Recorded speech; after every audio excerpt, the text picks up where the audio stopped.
अखन अहाँ सब सुन रहल छी मैथिली एक्सप्रेस की शानदार प्रस्तुति।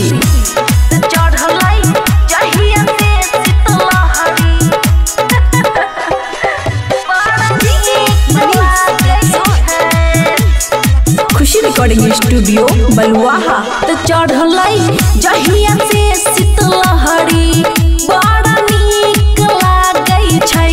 तो चढ़लै जहिया से शीतलहरी बड़ा नीक लागै छै, बड़ा नीक लागै छै, बड़ा नीक लागै छै। तो सट के सैया के साथे टंगरी सोतै में नीक लागै छै। तो चढ़लै जहिया से शीतलहरी बड़ा नीक लागै छै।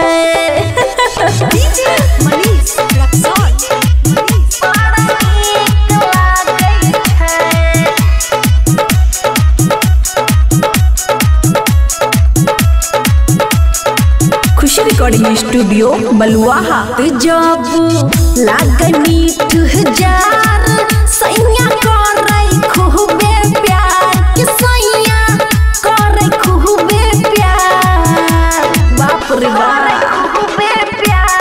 तो जब लागे मीठ जार सैया करे खूबे प्यार के सैया करे खूबे प्यार। तो खाई छी आलू के रोज भवरी बड़ा नीक लागै छै। तो चढ़लै जहिया से शीतलहरी बड़ा नीक लागै छै।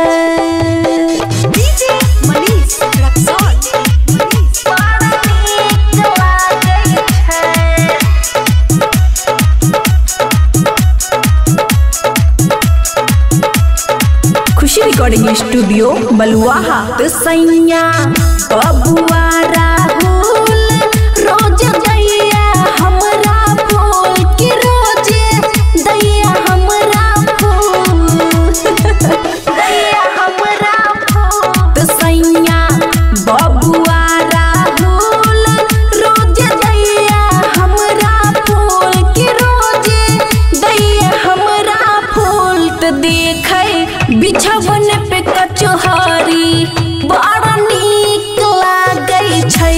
तो चढ़लै जहिया से शीतलहरी बड़ा नीक लागै छै, बड़ा नीक लागै छै, बड़ा नीक लागै छै। तो सट के सैया के साथे टंगरी बड़ा नीक लागै छै। तो चढ़लै जहिया से शीतलहरी बड़ा नीक लागै छै। खुशी रिकॉर्डिंग स्टूडियो बलुआहा।